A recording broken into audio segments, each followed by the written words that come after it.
Teniški navdušenci in navdušenke, prav lepo pozdravljeni v projektu Teniško aktivni. Z nami je res zanimiv gost in tokrat se javlja celo iz Avstrije. To je nekdanji slovenski reprezentant Marko Tkalec. Marko, lep pozdrav. Lep pozdrav vsem skupaj. Začniva torej zdaj v sedanjosti. Trenutno si torej v Avstriji, kjer opravljaš vlogo trenerja v Celovcu. Lahko malce več poveš, kako je prišlo do tega sodelovanja in kakšne so tvoje naloge? Ja, moram povedati, da sem aktivno že v bistvu v klubu Union Klagenfurt, to pomeni v Celovcu, kjer v bistvu igram za ta klub že ligo od, bom rekel, davnega leta 2004.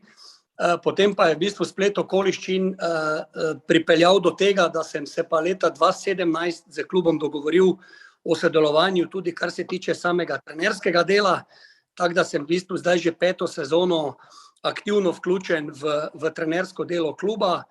Klub je, bom rekel, zelo dobro stoječ, en največjih klubov, tudi infrastrukturno zelo na visokem nivoju, mislim, da celo med vodilnimi v Avstriji, na Koroškem zagotovo.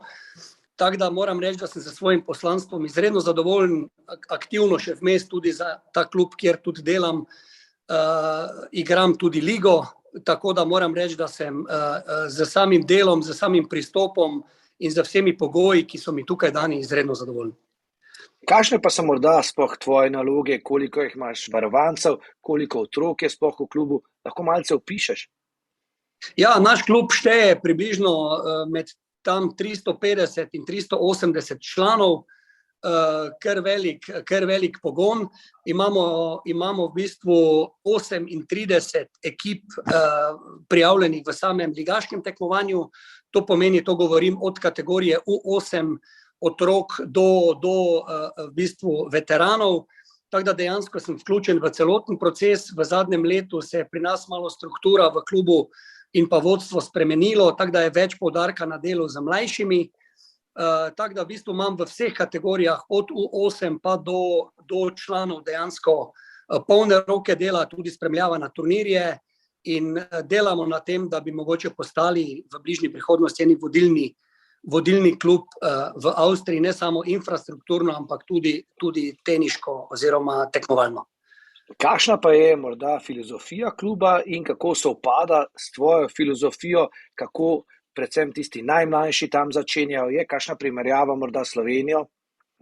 Ja, je primerjava z Slovenijo, definitivno. Moram reči, da kar se tiče samega začetka, sem bil malo mogoče, ne bom rekel razočaran, ampak malo mogoče nisem pričakoval v tej smeri, ker se vseeno pri nas, vsaj v začetku, ko sem prihajal sem kot trener, sem opazil, vidno razliko, da se je pri nas v Sloveniji bistveno boljše in še delalo, kot to počnejo v Avstriji, tako da zdaj smo to spravili na neki nivo in moram reči, da so sporednice nekje približno tukaj za Slovenijo. Tako da dosti se dela na mladih, aktivno tudi, odkar se je pojavil Dominik Thiem po eri Thomasa Mustra, nekako aktivno se spet ljudje vračajo v tenis, vpisujejo otroke v teniško šolo in tako da moram reči, da je trenutno v Avstriji, bom rekel, kar nekako, rečimo, teniški bum.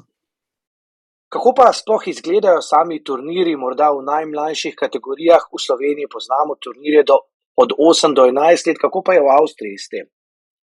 Ja, v Avstriji moram reči, da je zadeva zelo podobna, s tem, da se mogoče za razliko od Slovenije dela na tem, da bi bilo mogoče manj samih, bom rekel, točkovanj na turnirjih in podobne zadeve, kajti tu prihaja do izredno velikih, bom rekel, stresov, pritiskov in iz strani staršev do samih tekmovalcev. Je pa zadeva, bom rekel, kar relativno podobna, ampak mi trenerji pač poskušamo predvsem s temi mlajšimi kategorijami dati večji poudarek na samem zadovoljstvu, na samih turnirjih in ni toliko v prvem planu, vsaj kar se tiče teh mlajših kategorij, sam rezultat. Dočim nadalje potem od kategorije, rečimo U14, U15, takrat se pa v bistvu temu ni moč izogniti in v bistvu dejansko peljemo zelo podobno kot v drugih državah, bom rekel, po svetu Evropske unije, predvsem pa seveda tudi Sloveniji. Kako pa je morda s financami? Vemo, da je tenis drag šport, koliko klub ali pa morda dežela pomagata mladim teniškim igralcem v Avstriji? Ja, tukaj pa jaz vidim recimo izredno veliko razliko. Avstrijci sami po sebi so že, bom rekel, rečemo malo bolj disciplinirani finančno, kar se tega tiče. Tudi znotraj samega tenisa je tako, da so pripravljeni v svoje otroke, v sebe, v karkoli drugega več investirati. Imamo tudi izredno veliko pomoč samega mesta, same dežele Koroške, tudi Avstrijska teniška zveza stoji ob strani, Koroška teniška zveza stoji ob strani, tudi klub je, bom rekel, izredno dobro finančno, bom rekel, podkovan, tako da celotni ustroj se mi zdi, da deluje na nekoliko višjem nivoju, moram pač povedati, kot v Sloveniji. Zdaj sva bolj ali manj govorila o sedanjosti, nekako pa se dajva še dotakniti preteklosti, glede na to, da si ti nekako oral letino v slovenskem moškem tenisu, nekaj časa si bil povsem sam, bil si nekje pred tisto prvo generacijo samostojne Slovenije, pa pred prihodom Žemlje, Kavčiča in ostali. Kako se spominjaš predvsem teh reprezentančnih nastopov? To so bili povsem drugačni časi, teže je bilo takrat priti med 300, 200, kaj ne? Ali kako gledaš zdaj na to? Ja, jaz mislim, to je zdaj zelo težko govoriti o tem, ali je bilo težje, ali je bilo lažje, ampak v vsakem primeru se mi zdi, da je bilo manj turnirjev na razpolago, vse se je takrat koncentriralo, oziroma vsa konkurenca je bila več ali manj bolj zgoščena na posameznih turnirjih, zdaj je to malo bolj razpršeno, tako da igralci, se mi zdi, koliko gledam, imajo več možnosti za udejstvovanje na samih turnirjih. Ja, kar se tiče moje kariere, moram reči, da se spominjam, bom rekel, spomini so še vedno zelo sveži, predvsem kar se tiče tekmovanj za Davisov pokal. Meni je bil Davis pokal vedno neka inspiracija več, napram tudi ostalim turnirjem. Na Davisovem pokalu sem dal, bom rekel, več od sebe, kot sem pokazal na samih turnirjih, ne glede na to, da sem bil, bom rekel, kar solidno uvrščen na svetovni računalniški lestvici. Koliko zdaj gledam, pač ta Davisov pokal se je bistveno v zadnjih letih spremenil. Ni več to ta isti Davisov pokal, kjer je bilo 3 dni, kjer se je igralo v bistvu na 3 dobljene nize in podobne stvari. Takrat se mi zdi, da je bilo nekako to vse skupaj bolj naelektreno, bolj podvrženo tistemu nacionalnemu naboju, ampak kljub vsemu z največjim veseljem spremljam celotno dogajanje v svetu tenisa, predvsem pa navijam za našo izbrano vrsto. Ja, takole pri 44 letih ali 45, morda kakšen nasvet bi dal Marku Tkalcu pri 18 letih, če bi lahko to naredil zdaj, in naj ta nasvet morda dobijo kakšni drugi tekmovalci, ki ravno zdaj iz mladinske konkurence prehajajo v člansko. Ja, zelo zanimivo vprašanje, to se tudi sam sebe, bom rekel, nenehno sprašujem, kaj bi takrat naredil, če bi takrat pri 18, 19 letih imel glavo na mestu, kot jo imam zdaj pri svojih 45, bi bila stvar bistveno drugačna, marsikatero stvar bi reagiral drugače, naredil drugače na samem igrišču. Jaz mislim, da je potrebno vztrajati, kajti v tenisu, ne glede na to, da je konkurenca izredno močna, da se dejansko igra celo leto tenis, da tukaj ni mrtve sezone.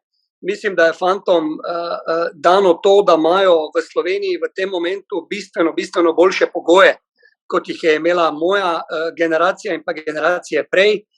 Tako da svetoval bi jim to, da naj marljivo trenirajo, verjamejo vase in pa potem mislim, da bi lahko uspeh bil neizbežen.